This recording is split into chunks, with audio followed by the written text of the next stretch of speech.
পৰালিমাৰীত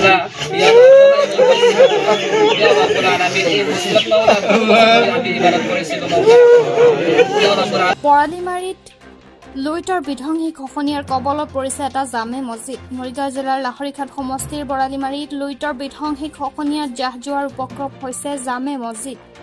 মছজিদটো জাহ যোৱাৰ পূৰ্বে অন্তিম নামাজ আদায় কৰি শতাধিক লোকে কান্দি কান্দি আল্লাহৰ ওচৰত দোৱা প্ৰাৰ্থনা কৰিছে। প্ৰবল খোখনিয়াৰ পৰা জামে মছজিদটো ৰক্ষা কৰাৰ উদ্দেশ্যে নামাজৰ শেষত নেদেখাজনৰ ওচৰত দোৱা প্ৰাৰ্থনা কৰি সকলোৱে চকু লুটিছে। উল্লেখ্য যে যোৱা এসপ্তাহ ধৰি বৰালিমাৰীত অব্যাহত আছে লুইটৰ প্ৰবল খোখনিয়া। লাহৰীঘাটৰ পৰা খাইৰুল ইছলামৰ ৰিপৰ্ট।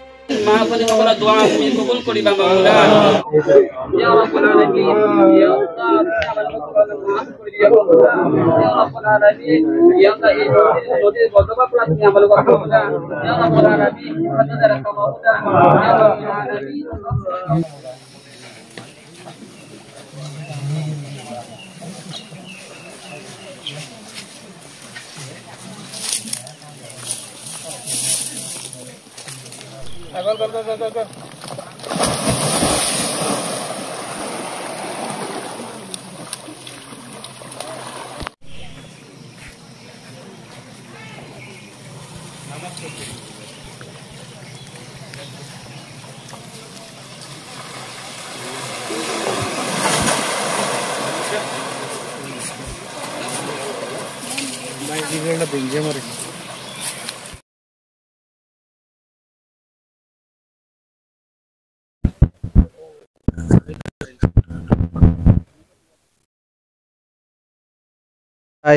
আজি 15 দিন ধৰি যেটো ধাৰাবাহিক ভাৱত ইয়াত নদীৰ গৰাখহনীয়া চলি আছে আমাৰ মৰিগাঁও জিলা বৰালিমাৰী হয়। ইয়াত সকলো নিউজ চেনেল ইয়াক আগতো আহিছিলে, নিউজ প্ৰচাৰ কৰা হৈছে, বিধায়ক আহিছে, MP আহিছে, কিন্তু কোনো ধৰণৰ ইয়াত আমি সুফল একো দেখা নাই। গতিকে আমাৰ জলসম্পদ বিভাগৰ দক্ষ মন্ত্ৰী পীযুষ হাজৰিকা ডাঙৰীয়াক আমি ইয়াত আহিবৰ কাৰণে হাতজোৰ কৰি অনুৰোধ কৰিছোঁ। তেখেত ইয়াত আহি এই পৰিৱেশটো নিজে লক্ষ্য কৰি কেনেকুৱা ধৰণৰ তৎকালীনভাৱে আমাৰ এই গৰাখহনীয়া সমস্যাটো সমাধান কৰি দিব লাগে, আমাৰ ৰাইজৰ হৈ তেখেতক হাতজোৰ কৰি আমি অনুৰোধ কৰিছোঁ। মছজিদটো একে নিচেই পাইছে, আপোনালোকে দেখা পাইছে। হয়তো ইয়াৰ পিছত ইয়াত নামাজ পঢ়াৰ পৰিৱেশ নাথাকিব আৰু হয়তো গৰা ধৰিছে আহি কিছু সময়ৰ পিছতে হয়তো মছজিদটো হালি যাবগৈ বা বাগৰি যাবগৈ। মছজিদটো বেলেগলৈ নিয়া কিবা চিন্তা কৰিছে নেকি? ৰাইজে চিন্তা চৰ্চা কৰি আছে, কিন্তু ক'তো ঠাই পোৱা নাই, মাটি পোৱা নাই, বা মাটি তেনেকৈ কিনিবৰ কাৰণে মাটিৰ মূল্য বহুত, ইয়াত ৰাইজৰ ক্ষমতা নাই। সেইখিনি যিখন গাঁও আছিলে প্ৰথমতে ভাঙি গৈছে, তাৰপিছত আমাৰ গোটেইখিনি গৰীব ৰাইজ ইয়াতে আহি মছজিদটো আকৌ পুনৰ নিৰ্মাণ কৰিছিল। চাওক আপোনালোকে কিমান ধুনীয়াকৈ বজাইছে। ইয়াত যিখিনি মানুহ আছে তেওঁলোকে একেবাৰে গৰীব মানুহ, কোনোবা 2 টকা 5 টকা দি এই মছজিদটো বনাইছিলে, কিন্তু এইটো আমাৰ পৰা আজি বিলীন হৈ গৈ আছে। আমি গতিকে ৰজাঘৰীয়াক অনুৰোধ কৰিছোঁ, সকলোৱে কান্দিছোঁ আজি এই মছজিদৰ কাৰণে। আমি পুনৰ যে মছজিদটো আৰু নিৰ্মাণ কৰিম, এইখিনি ঠাই আমাৰ নাই, ঠাইটো নাই, আমাৰ ধনো নাই, আমি কেনেকৈ এই মছজিদ বনাম? আমাৰ পিতৃসকলে এইখিনি বহুত কষ্ট কৰি থৈ গৈছিলে, আমি ল'ৰাসকলে এইখিনি অলপ জোৰাতালি যিমানখিনি পাৰিছিলোঁ ইয়াক ৰাখিছিলোঁ যতন কৰি, কিন্তু এতিয়া দেখিছোঁ প্ৰকৃতিয়ে ইয়াক নাৰাখিব। যদি আমি চৰকাৰৰ ওচৰত অনুৰোধ কৰিছোঁ, গোটেই ৰাইজ আজি আমি কান্দি কান্দি আল্লাহৰ ওচৰত দোৱা কৰিছোঁ। আৰু এইখন আমাৰ খিলঞ্জীয়া অসমীয়া মানুহ আছিলে, মাটি বাৰীটো প্ৰথমতে গুচিয়ে গ'ল আমাৰ। এতিয়া যিখিনি আছে খালি মানুহৰ মাটি, বহুতখিনি মানুহ আপোনালোক চাব পাৰে, সুধিব পাৰে, সাক্ষাৎকাৰ ল'ব পাৰে, তেওঁলোকৰ মানে বেলেগৰ মাটিত বহি আছে। ইয়াতো এইখিনিও যদি গুচি যায়, এই মানুহখিনি ক'লৈ যাব? মানে মানুহখিনি বিকল্প এটাই, কিছুমানে কৈছে আমি নদীত যাওঁতে মৰি যাম, পিছত আমি হয়তো কিছু সংখ্যক মানুহে গৈ পেলাই তেওঁলোকক বুজাইছোঁ, নাই এইটো নকৰিব আপোনালোকে, এইটো কোনোপধ্যেই সম্ভৱ নহয়, আপোনালোকে ধৈৰ্য ধৰক।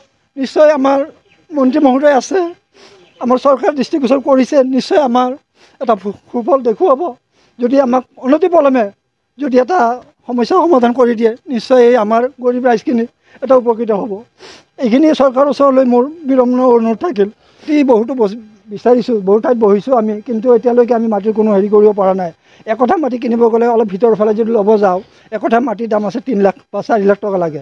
আমাৰ ৰাইজে ক'ৰ পৰা দিবলৈ সমৰ্থ নাই। গতিকে ভাবিছে আৰু তথাপিতো আমি হেৰি কৰিব লাগিব, আল্লাহৰ উপাসনা কৰিব লাগিব যিকোনো এঠাইত গৈ পেলাই হ'লেও আমি এতিয়া যদি চাওক আমি চৰকাৰী মাটিত গৈ বনাওঁ তাতোতো আমাক চৰকাৰৰ ফালৰ পৰা উচ্ছেদৰ এটা হেৰি আহিব আমি চৰকাৰী মাটিতো যাব নোৱাৰোঁ আমাৰ মাটি বাৰীও নাই তেতিয়া আমাৰ গতি কি হ'ব সেয়ে চৰকাৰৰ ওচৰত আমি অনুৰোধ কৰিছোঁ মোৰ ফালৰ পৰা মই অনুৰোধ কৰিছোঁ ৰাইজৰ হৈ ময়ো চৰকাৰৰ ওচৰত একদম বিনম্ৰ অনুৰোধ কৰিছোঁ যাতে চৰকাৰে অতি সোনকালে আমাক যদি পাৰে যদি চৰকাৰী অনুষ্ঠানো আছে যদি আমাক মছজিদটো বনাবৰ কাৰণে অলপ অনুমতি দিয়ে তেতিয়াহ'লে আমি তাতে গৈ মছজিদটো বনাম এতিয়া মোটামুটি 600 ঘৰ আমাৰ গাঁৱৰ মানুহ আছে আমাৰ খিলঞ্জীয়া যিখন গাঁও আছে তাৰ উপৰি আশে পাশে যিখিনি আমাৰ বঙালী মানুহ আছে তেওঁলোকেও ধৰিছে গতিকে তেওঁলোকক সহ মোটামুটি আপোনাৰ প্ৰায় 1500ৰ ওপৰত হ'ব পৰিয়াল প্ৰথমতে তেওঁলোকৰ যাহ গৈছে ইফালে আহি চিফ্ট হৈছে মানুহখিনি ইয়াতে আছে যেনে তেনে মানে হেৰি কৰি এইবছৰ কিমানটামান পৰিয়াল যাহ গৈছে এইবছৰ এতিয়া মোটামুটি 65 মান হৈ যাব গৈছে নতুনকৈ পৰিয়াল এতিয়া যিখিনি গৈছে নদীৰ পাৰে পৰা আপোনালোকে চাব পাৰে